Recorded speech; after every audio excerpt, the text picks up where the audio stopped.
Når vi snakker om udfordringerne, så hænger det lidt sammen med det næste spørgsmål, vi har fået, så vi vender tilbage til i forhold til forhindringer. Der vil vi måske lige tilbage til det tidspunkt, til Michaels definition af medbestemmelse, som jeg ikke er sikker på, at jeg er helt enig i. Hvis vi skal prøve at kigge på det, der kunne være udfordringer, så er der rigtig mange af slagsen. Jeg vil, hvis jeg skulle gå ned, så skulle jeg altså her på nogle få minutter at sige, jeg synes, vi er i hvert fald 2 alvorlige udfordringer, som kan gøre det rigtig, rigtig svært at være med til lokalt på arbejdspladsen, på kollegernes vegne, at involvere sig i beslutninger. Og det er jo det hele handler om. Det er jo ikke medrepræsentantens vurderinger, der er afgørende. Det er kollegernes vurderinger og kollegernes ønsker, der er helt afgørende. Oger har gjort meget ud af økonomien, det vil jeg ikke modsige, om jeg var færdig meget på. Men i stedet for at sige, jo, vi står overfor nogle rigtig, rigtig vanskelige økonomiske år. Jeg så Oger har ret i, at det er ikke over, det er formentlig resten af det her årti. Vi vil have en dagsorden i kommuner og regioner, som er af en helt anden karakter, end det var det første årti i det her århundrede, eller det her årtusind. Det betyder også, at selvom jeg godt kunne finde nogle steder i forhold til Oger, hvor jeg synes, vi også skulle sætte ind, nemlig at få danskerne til at erkende, at man får ikke det dobbelte for det halve, og at vi kommer til at skulle betale skat, hvis vi vil have en velfærd, der afspejler velstanden i samfundet, så er det alligevel rigtigt, at vi ikke bare kan klare os med dagsordenen, sende flere penge. Vi skal bruge flere penge, hvis vi skal levere mere. Og det betyder, at den rigtig store udfordring, i hvert fald en af dem er, hvordan kan vi som personalerepræsentanter være med til at pege på, at pengene anvendes mest fornuftigt. Også den rigtig svære øvelse, som er at pege på, kunne det gøres anderledes? Kunne vi få mere ud af de samme penge? Og der er det rigtig, rigtig fristende som faggruppe at kigge over på en af de andre faggrupper og sige, over os dem kunne det gøres meget billigere.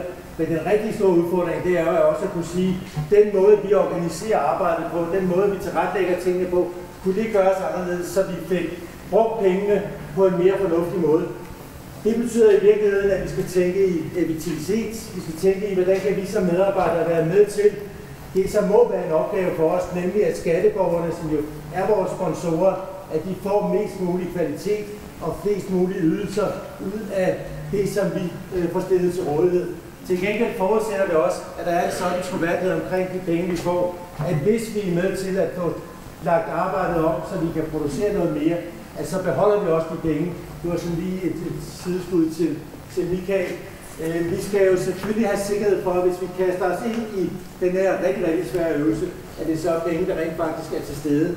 Og hvordan kan vi lave effektiviseringer, hvor det er på vores præmisser, hvor det er os, der, som da jeg var ung, brugte udtrykket om, at hvis bare dem, der havde skoene på, havde indflydelse, så ville verden se meget anderledes ud. Det er i virkeligheden den udfordring, vi kommer til at stå i. Nu kan vi blive taget på ordet om, at hvis ellers de vil bruge os som personalerepræsentanter, så kan vi også være med til at pege på, hvor tingene kunne være anderledes.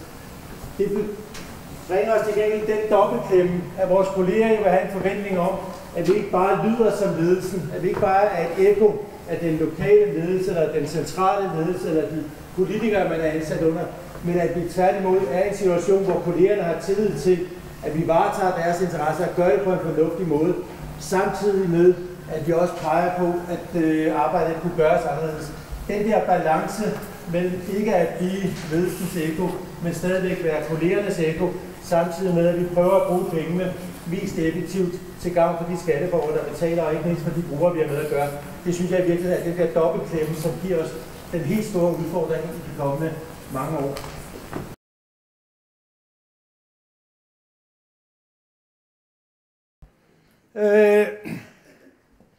Når man skal kigge ud over det på landsplan, fordi der er jo mange forskellige artede problemstillinger lokalt, så synes jeg, der er noget, der springer rigtig, rigtig meget i øjnene. Michael var i virkeligheden lidt inde på det.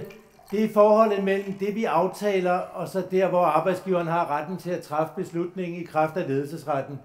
Der synes jeg, der er grund til at være bekymret for, om den tradition, vi har på det offentlige arbejdsmarked, især i kommuner og regioner, for at vi klarer rigtig meget ved at lave aftaler med hinanden, frem for at bruge den rå ledelsesret, at den begynder at være lidt i fare.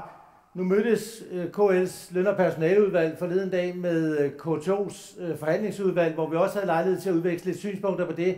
Så jeg tror, at Michaels svar, hvis jeg lige skal spare ham for nogle sekunder, vil være, at han tænker ikke i ledelsesret, men han tænker i ledelsesrum. at der skal være rum og plads til at være leder. Det er sådan set det samme, vi taler om. Jeg er stærkt bekymret for, at KL er på vej ud i en udvikling, hvor de vil have mindre aftalt, både ved de centrale forhandlinger, men også lokalt på arbejdspladsen, og mere, som de selv fastsætter, enten politisk eller administrativt, i kraft af ledelsesretten.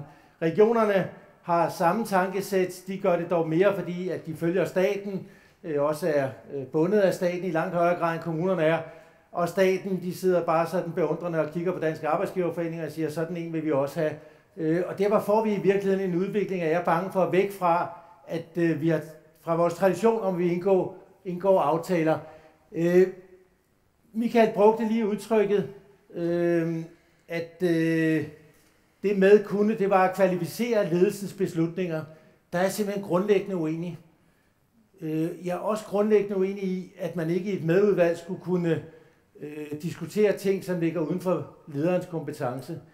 Vi moderniserede medaftalen, men hensigten med det var ikke at afskaffe den definition, vi havde på medindflydelse og medbestemmelse i den gamle SU-aftale. Der var det udtrykkeligt nævnt, at man selvfølgelig kunne diskutere ting, som ikke lå inden for kompetencen af medudvalget. Så var det til gengæld formandens pligt, altså den pågældende leders pligt, at bringe det rigtige sted hen, hvor det så kunne bidrage som personales repræsentanternes synspunkter. Og dernæst så er hele humlen i medsystemet, det er ikke, at man kvalificerer ledelsens beslutninger, det er, at man er med i ledelsesretten. Man er med til at træffe beslutninger, som er noget andet end at sørge for, at ledelsen ikke træffer fortumpede beslutninger ved at bidrage med viden fra det praktiske liv. Så der kunne måske være en illustration af, vi tænker nok efterhånden noget forskelligt om, hvad det vil sige at have et medsystem, som skal kunne være med til at træffe beslutninger. Medsystemet bygger på aftaleretten. Vi kan forhåbentlig i kraft af en kommende trepartsaftale være med til at bygge videre på det fundament, at vi træffer beslutninger i fællesskab. Men jeg er bekymret, jeg er også blevet lidt bekymret her under Michaels indlæg for et øjeblik siden, over at vi bevæger os mere og mere væk fra, at det her det er et system, der skal sikre, at de ansatte gennem nogle valgte repræsentanter er med til at træffe beslutninger, og mere over til et høringsorgan eller et orienteringsorgan. Det vil i mine øjne i virkeligheden betyde, at ledelsen tog sig en større ledelsesret, end det vi har aftalt gennem vores medaftale.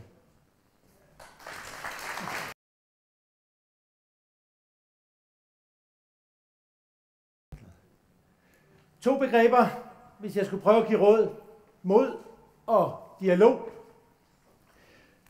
For det første mod til at kræve, at når institutionen, når kommunen og forvaltningen, når politikerne har så stor glæde af medsystemet, som jeg mener, de burde erkende, de har, så skal vi også have mod til at kræve, at vi har nogle vilkår, der gør det realistisk, at vi kan levere et ordentligt stykke arbejde på vegne af de kolleger, vi er valgt af, dermed altså også på vegne af de tværfaglige baggrund, vi har. Det kræver simpelthen både tid til at sætte sig ind i det her, det stof, man står overfor. Det kræver også tid til at have den fornødne dialog med sit bagland til at kunne have meninger på vegne af kollegerne. Dernæst så er der hele dialogen som omkring baglandet, som er, synes jeg i virkeligheden måske det allervigtigste, at vi ikke bevæger os ud i en situation, hvor man ikke har tid og mulighed for at diskutere med kollegerne, men i virkeligheden bliver frit svævende i luften med, hvilke holdninger man så i øvrigt kan danne sig. Det er alt afgørende for vores arbejde i medsystemet, og det bliver endnu vigtigere, når vi bevæger os fra opgangstider, hvor det handler om det, jeg nævnte tidligere med at sende flere penge, til nedgangstider, hvor vi skal finde alternative løsninger. Så er det helt afgørende, at vi er i en dialog med de kolleger, som det handler om, sådan at der er en fælles forståelse om, hvad er det så, vi vil lægge frem som personalerepræsentanter, og hvad er det, vi ikke vil lægge frem, hvad er det, vi vil sige ja til, hvad er det, vi vil sige nej til.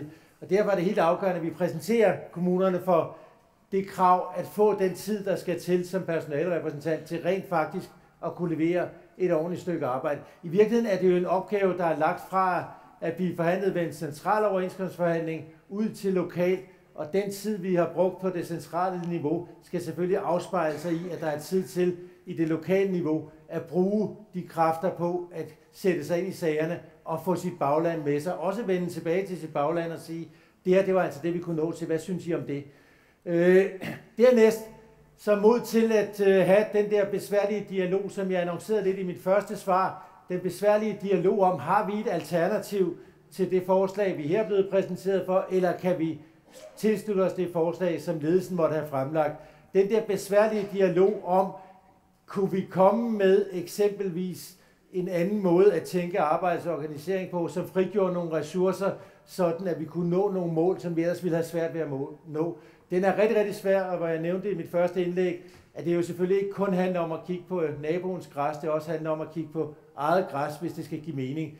Og så endelig, at vi også har modet til, sammen med vores kolleger, at diskutere os frem til at lægge nogle offensive forslag frem, som ikke kun er at reagere på den dagsorden, der sættes fra kommunens, forvaltningens, ledelsens side, men også selv have mod til at sætte en offensiv dagsorden om, at vi i øvrigt kunne gøre sådan og sådan, som ingen hidtil har tænkt på. Så derfor så vil mit råd gå på, prøv at få det mod, det kræver at sætte kommunens stolen for bordet, hvad hedder det, stolen for døren? Stolen for døren. Må det være, ikke? Stolen for døren til at få nogle rimelige vilkår, men også mod til at have diskussionerne med kollegerne om alle de svære spørgsmål, og mod til at få det mandat, der gør, at I rent faktisk kan agere, og ikke kommer i den klemme, at I både skal være upopulære hos ledelsen, og bagefter skal være upopulære hos jeres kolleger.